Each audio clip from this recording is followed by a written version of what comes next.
This week on Talking Royals, Chris and Lizzie report back from their very eventful day at Ascot, and they'll also be talking about the Princess of Wales dropping out at the last minute. 23 minutes past 12, we get a notification from Kensington Palace to say that Kate isn't going. And we went, hold on a minute, we've just been told that she is. It's quite easy to forget what a difficult year she had. She's doing what's right, which is taking each day as it comes. We look back at how a book about Princess Diana caused shockwaves during another Royal Ascot.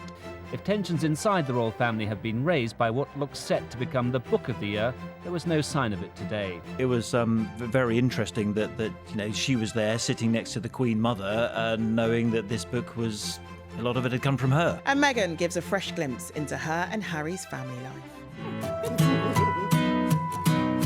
May you have auspiciousness in causes of success. May you have the confidence to always do your best. That's their choice. They're their children. You know, whether they want to share them or not, that is totally up to them.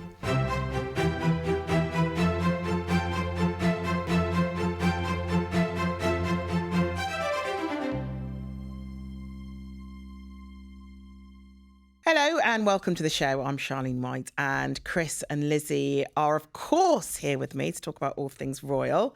I mean, you're here with me, but you're sort of just here with me because lots of fun was had by the royal correspondents in the royal enclosure at Ascot yesterday. I believe it was, yes. Yes, I believe lots of fun was had by people. Yes. It's quite a date in the calendar because it's the one time where all of you can get together at one time and not really in a work capacity. Yeah, well, sometimes that works better than others. Actually, me and Lizzie always have a story that one time the very first time I think that we got invited to Ascot, got the tails on. I even bought a hot top hat. It's going well so far. And we pushed open the doors of the train, got to the station, and then the news desk called to say that Prince Philip was in hospital. So we spent the rest of the day, not at Ascot, but outside the King Edward VII hospital. Yesterday, I mean, there was a bit of a news story, and we'll talk about it in a minute, about Kate not being in the carriage that we were told she was going to be in fact, not being in there at all. But otherwise, it's good to catch up with all the people that we spend a lot of time with, whether we like it or not. I think we've got a picture of you all together, actually. I think we're going to show you that for those that are watching. I think you've got a picture of me and Chris. There we are. Yeah. There you are. For anyone that's not been to Ascot before, the three of us have been quite a few times. That's overlooking the main course, isn't it? And then, regular folk who aren't in boxes get to hang out at the front there, do they? I think they've got a good deal down at the front there because they're in the sunshine. I mean, if I have one complaint about being in the box, it's a bit shady. No, it was perfect for me. I loved being in the shade. Actually, when we went down to the royal enclosure to see the procession arrive, I did work out that being in a hat and tails and a waistcoat and a shirt in this weather, not great. It's not great, but Lizzie, it is all part of the dress code for Royal Ascot, which anyone who's not been, if you do not go onto the website and have a look at that list, they will turn you away if you're not dressed appropriately. Yeah, so there are different enclosures at Royal Ascot, and the different enclosures come with different rules. And the strictest enclosure is the royal enclosure. I have got some of those rules in front of me. So for ladies, a dress or skirt falling just above the knee or longer, shoulder straps that are a minimum width of 1 inch, hats must be worn. However, a headpiece or hatinator with a minimum base of 4 inches is acceptable. And you can wear a trouser suit of matching material and colour. Those are just some of the rules. And for men, it's basically morning suits and a top hat. Top hat and tail, basically, you got to... But funny enough, when I got there was some cameramen, I think they were men, from ITV Racing, and they all have to wear the full-on... So normally, as we know in this job, camera people tend to not have to look as smart as those of us on the other side of the camera. But... at Ascot, you've got all these cameramen from ITV Racing in a top hat and tails, all buttoned up, outside, running around with cameras. There must be that. And it's warm on a royal hot day. Tough. But, I think the fashion is as much... I take my hat off to them. The fashion is as much a part of Ascot as, the royal family being there or the racing. It's, people take the fashion side of it really seriously, and there are some incredible outfits that people spend a long time thinking about, and amazing hats. Sometimes the horse racing is sort of an afterthought once they've sourced out their outfits. We went to the parade ring to see the royal family arrive. So saw the King, the Queen, Prince William, and other members of the family. So we should talk about that. That's a good point. Because you did end up having to work yesterday. I did end up having to work. This is the video that I took of the King and Queen and Prince William arriving, actually. So, at Ascot so yesterday. Prince William, according to the list that Ascot published at 12 o'clock, because every day at 12 o'clock they say this is the royal procession and who's in what carriage. And that list quite clearly said at 12 o'clock on Wednesday, that the think I King get a wave in it. and Queen will be in carriage number 1. Yeah, you got a wave from the Queen there. Look at that. yeah. And look at William's kind of pretending he's got something to do with his his suit because he didn't want to look at the cameras probably. So and William and Kate, Prince and Princess of Wales, were clearly listed in the second carriage. That went out at 12 o'clock. 23 minutes past 12, we get a notification from Kensington Palace to say that Kate isn't going. And we went, hold on a minute, we've just been told that she is. And Kensington Palace said that's Ascot's fault. They put up the wrong list. But obviously they got some information at some point, but I don't know when, that Kate was meant to be there. And at some point that morning, we presume, it changed and she wasn't there. So William got bumped up to carriage number 1. And So whose space did he take in carriage number 1? well, he took the space of somebody who was meant to be sitting there. Details? Lizzie? Tell you what, Detail. in fact, that's an important question. I do have it here. Wednesday, the 18th of June, first carriage, the King, the Queen, Prince Saud bin Khalid Al Saud from the Saudi royal family, and the Right Honourable Lord Soames. Okay, so that's who Prince William took. So the Lord place of Soames wasn't there. or he got bumped down into the other carriage. So, and the second carriage, quite clearly, I've got it in front of me here. The Prince and Princess of Wales and Justin Rose and his wife.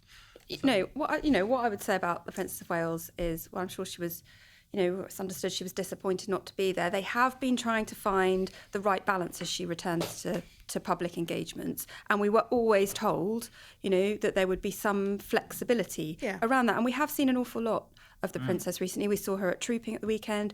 We saw her at Order of the Garter on Monday, and so I think when you look at Kate out and about, she looks picture perfect, doesn't she? Yeah. And I think therefore it's quite easy to forget what a difficult year she had and how tough it was. She said in her own words what a tough year she had, and because she's looked so brilliant and great back out and about, I think it's very easy to forget the difficult year that she had. Yeah. And therefore, I think she's doing what's right, which is taking each day as it comes and deciding what's right for her while she's on this path to recovery. I do think, however, that Kensington Palace were trying to tell us yesterday, well, we've got to have flexibility and there's some events she will go to and others that she won't.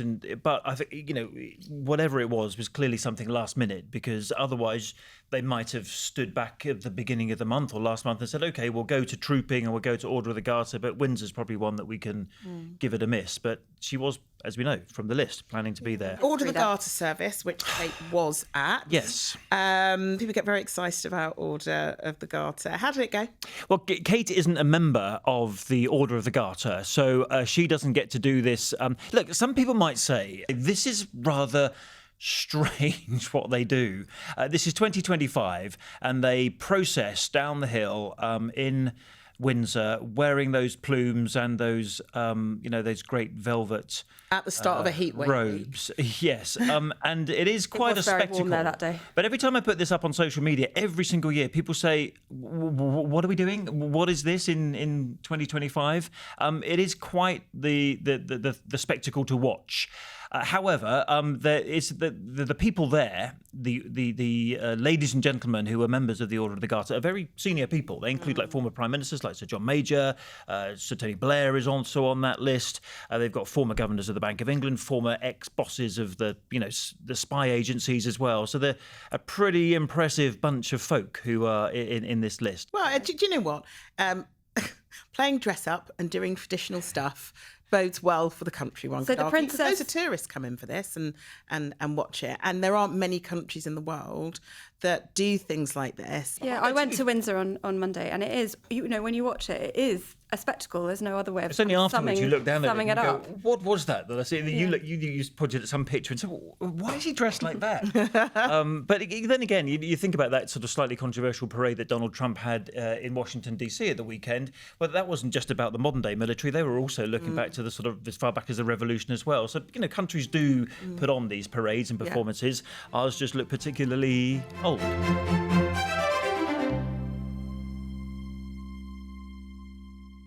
The other thing that happened this week was Trooping of the Colour.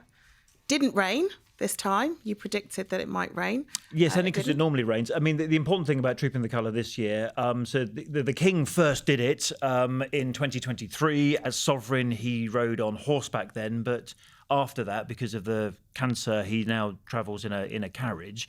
But the important part this year was that the King decided that at this event they would honour those who lost their lives in India in that air crash. So there was a minute's silence that was inserted in to the parade on Horse Guards Parade, and also members of the royal family who wore uniforms also wore a black armband, and that came at the personal request of the King, who wanted to make sure that this big moment was also remembering those who lost their lives. Yeah, a couple of other things to point out with trooping this year. It was a first because the fly past, that amazing RAF Red Arrows fly past, that was done. It was eco-friendly this year. I could go into the technical Should we details, talk about sustainable aviation fuel and what percentage you can use? The other thing everyone loved was Prince Louis stealing the show on the balcony. Obviously. He was really getting into the waving. He was the having biggest a great scene stealer around. What I loved is when all the family went back into the palace. Yes. Louis just turned around for one final wave. He was you can really imagine in himself. another life he would have been on the stage. Yeah. Another life he'd be like. But he's only 7. There might be there's plenty of Might be time for a career in on the stage. You never know. Right, we're going to go into the archive now. What we've done is we've gone back to Ascot Week in June 1992, and that was when Andrew Morton's book, controversial book at the time, called Diana, Her True Story, was released. And for anyone who doesn't remember back to that time, I mean, we talk about bombshell books and, all the time, but this really was, wasn't it? It really was. And you've got to think it's the day before social media and all the rest of it. So a book was a really big deal. And it was a book that really did have the inside, knowledge of what had been going on. In those days, the breakdown of Charles and Diana's marriage was very public. It was in the front pages pretty much every single day. So a book that was cataloguing what had happened, and with the inside knowledge that Andrew Morton managed to get, was, yes, you're right to say, a very big deal. All right, let's take a look. Today it was Ascot, yesterday Windsor. Last week it was Merseyside. Everywhere the Princess of Wales appears these days, she's getting a warm response from the public. The traditional procession of royal carriages heralded the opening of Royal Ascot, the racing week of the year. If tensions inside the royal family have been raised by what looks set to become the book of the year, there was no sign of it today. Prince Charles was travelling up front with the Queen. Princess Diana was in the second carriage with the Queen Mother. The book, which claims to expose the true state of the marriage between the Prince and Princess of Wales, finally made its long publicised appearance on the bookshelves today and was selling briskly. Many shops sold out completely.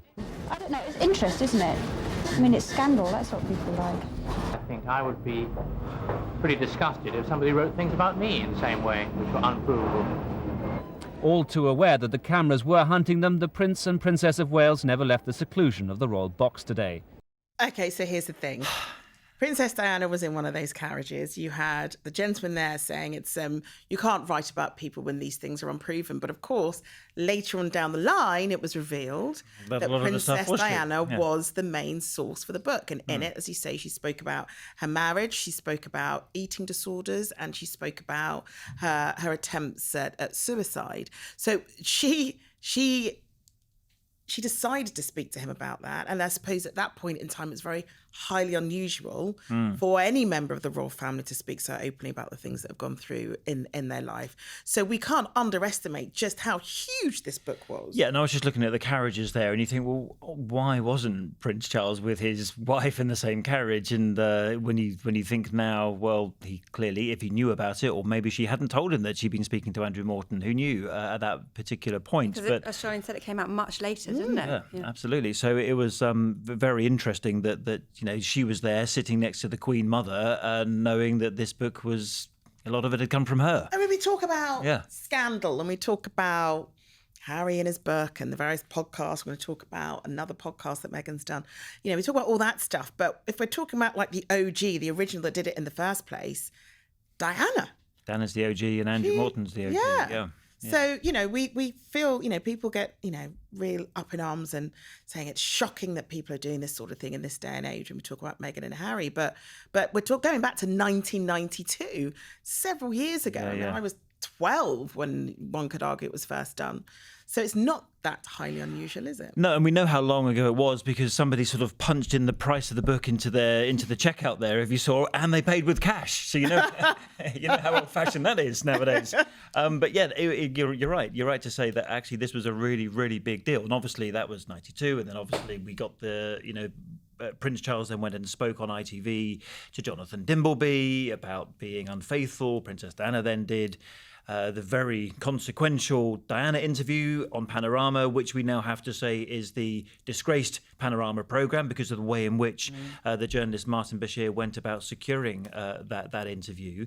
And there are people who will these days say that because the Panorama interview led to Diana losing her security, that led to her being in Paris in 1997 without proper security. There are people out there who say you can draw a line between the Panorama interview and her death a couple of years later. So, but Royal speaking honestly about themselves and their situations, I know that Harry does speak quite a lot, but again, I think people perhaps forget that having what then Prince Charles speaking to ITV about his marriage, for instance, he's already done that. So it's not, we talk about unusual situations in 2025, 2024 with Meghan and Harry, but again, people forget that this stuff has been done before. If you're a podcast, but not, you might have spoken on a podcast. True, but not very often. I think we will look at what we've just discussed, 92, the interview on ITV in 94 and the Panorama in 95.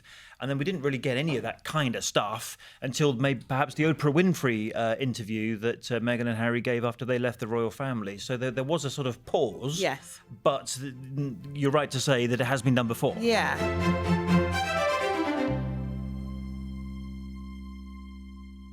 Well, since we're talking about Meghan and Harry, they posted that wonderful video celebrating Father's Day with Harry and the kids. And we saw a lot more of the kids than we have done previously, didn't we? Yeah, this is sort of picking up on something that we started talking about in recent weeks about, the way she's using the social media account. And it was Father's Day in the UK. At the weekend, we had posts from members of the royal family. We had that the post from the Waleses, didn't we, with Prince William. And then later in the day, we got this post on Meghan's account where we did about see 1 minute 20 worth of video. Yeah, and you saw a lot of the children actually, and interestingly, we saw a lot of their faces when they're, by the looks of things, quite a little bit younger than they are now. But interesting that they have decided, because up until now they haven't really shared that much of the children. It's been lots of sort of backs of heads, or they've covered up the faces. But in this video, they have decided to share some of the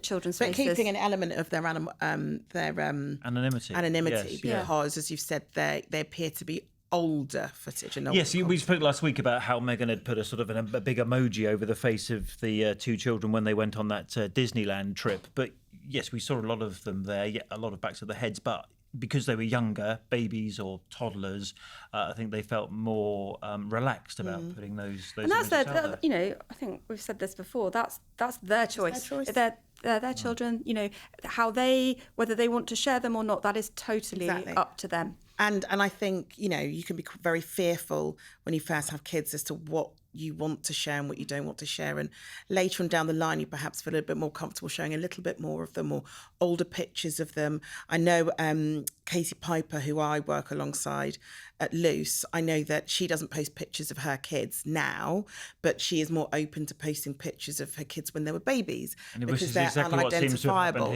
So it's not unusual. Yeah. But in terms of the way they're doing this, has this got anything to do with the overhaul that they've had with their PR team? Because they've got rid of a lot of people, haven't they? Yeah, they got rid of a few people in their PR team. I mean, this kind of sort of inside the tent stuff wouldn't be that interesting to a lot of people, but it's significant that just a few weeks after Prince Harry's interview with the BBC, which you could argue he could have been advised otherwise when he did that, that a couple of very key members of staff, one in the UK and one in California, have been let go, and new people have been brought in. And also they've taken on an agency in the US as well, a PR agency. So an overhaul by the new boss of communications there. No, it'd be interesting to see what direction they end up going in. And I saw on Instagram this week, because I follow Emma Greedy, because I think she's just one of the most amazing women in business right now. She's got a podcast called Aspire with Emma Greedy. For those that don't know, Emma Greedy is from Hackney, from East London, and she is the brains behind most of the Kardashian brands like Skims and Good American. She has like a cleaning product company as well with them. She is the brains behind it, a multimillionaire. So Meghan has gone onto her podcast and done another podcast, but talking about business more than anything. There was a lot of talk about business and the kind of evolution of, as ever, Meghan's brand. But within this sort of 90-minute podcast, Meghan spoke about being back on social media and that video that they put up on Instagram of just before they had Lilibet. And Meghan said that wasn't yesterday, that was 4 years ago. So it's a really great reminder that with all the noise of whatever people do, there's still whole life, a real authentic fun life that's happening behind the scenes. I'm just grateful that now, being back on social as well, I have a place where I can share it on my own terms. And we've said that a lot, haven't we, about on my own terms. And that's whether it comes to what they decide to share of the children, what they decide to share of, the Labour Ward video, that's on their terms and under their control. I mean, talking of podcasts, Meghan has done a few recently. It is quite hard to keep up with them all. But she was talking on another podcast about how when she was in the royal family, I think she said, I didn't have a voice or I had to stay silent, and she could make a big difference, the so-called Meghan effect, over what she wore and whether she could support companies with female founders or those who help women who've suffered from domestic abuse, whatever it is. She said, I was able to do that even though I couldn't speak. And clearly she was talking about her time in the royal family. And they did have an Instagram account at the time, if you remember, the Sussex Royal. But clearly it was bound by all the rules that come with having a royal family social media account. Exactly. So I'm quite excited. You wouldn't have got the Labour Room video. No, definitely wouldn't have got the Labour Room video. There is just one other thing just to mention from that podcast. She was asked if there was anything she would do differently if she could rewrite her public narrative, and she replied, yes, I would ask people to tell the truth. But she didn't expand on what she didn't name names. Oh, I'm interested to see how far this goes over time. Well, she does so many podcasts. I mean, there'll be another one next week. Yeah, it might not wait that long. Perhaps someone will tell the truth next week. But there is a buzz of excitement in this room. Is there? Okay, amongst the two of us, not necessarily Chris, because new products are coming. New products, yes. She's been trailing that all week on the Instagram account that the 20th of June, new products are dropping. So I have. You need to explain what these new products are on. We don't know. We don't know. You're talking about the As Ever. Yep, still on As Ever. Good that you've kept up with what we're talking about. I we were talking about it. Perhaps maybe the viewer and listener would like to know where. Oh, yeah, we didn't say the brand. As Ever. She's releasing new products from her As Ever. Because a lot of them previously were sold out, so you couldn't. Yes. They sold out incredibly quickly. So I've got one ask. I know what you're going to get. You want the flowers, the edible flowers. No, well, I'm going to say it's my birthday on Sunday. Okay, you want us to buy you something? So I would like your birthday present to me. Can be something from the. Is something from the As Ever line. So I am signed up to the. So when they drop, I will get an email saying they're available. Okay, but I do want the edible flowers. But we don't know what they're going to be this time. It might be new on stuff. Your eggs. I think a few weeks ago you said you wouldn't put edible flowers. No, but if you get me edible flowers, we'll get something edible to put on the flowers on the desk next week, and then you could make us those taste pancakes. The edible flowers. No, the pancakes were a 1 week thing. I'm not going back to baking pancakes. Okay. Yeah, okay. Yeah, it's not going to happen. Edible flowers is your request. Yes, Well, but as you said, you don't know what else is going to be on there. But I'm actually on holiday next week, so I'll have to let you know if I manage to secure anything. Everything did go incredibly quickly last time. Actually, it means that your birthday then is one day after Prince William's. So that is correct. Wow. We are almost birthday twins. Almost. So that makes him fully Gemini, and I'm on the cusp of Gemini and Cancer. So we're the same, but different. Well, have a very happy birthday. Happy birthday Sunday. It also means that your birthday is the first day when we start moving towards winter, because the longest day. Oh, well, that's cheerful. 21st. What a cheerful note to end on. Thank you, Chris. Basically mark the beginning of the end of summer. Luckily, What a I ray can of- cut you off. What a ray of sunshine And, this one and is. say we are done with you, Chris Ship. Thank you so much. But It's we are always a done pleasure with you, being here. Lizzie, and we won't see you for a 1 week. For So 1 you're week back in only. 2 weeks. I'm back in 2 weeks, yeah. We shall have to find someone to keep your seat warm for next week. Yes, you Should we will. work on that, Chris? No, don't say anything. I said that you were done. Right, that's it for this week Talking Royals. Chris and I will be back. We'll find someone else to be our third wheel next week. But in the meantime, if you want to get in touch, then email talkingroyals@itv.com or leave us a comment on our socials. And whether you're watching us on ITVX or YouTube or listening wherever you get your podcasts, do subscribe to the show so that you never miss an episode. Thank you both for being here. And we shall see you next week. Bye.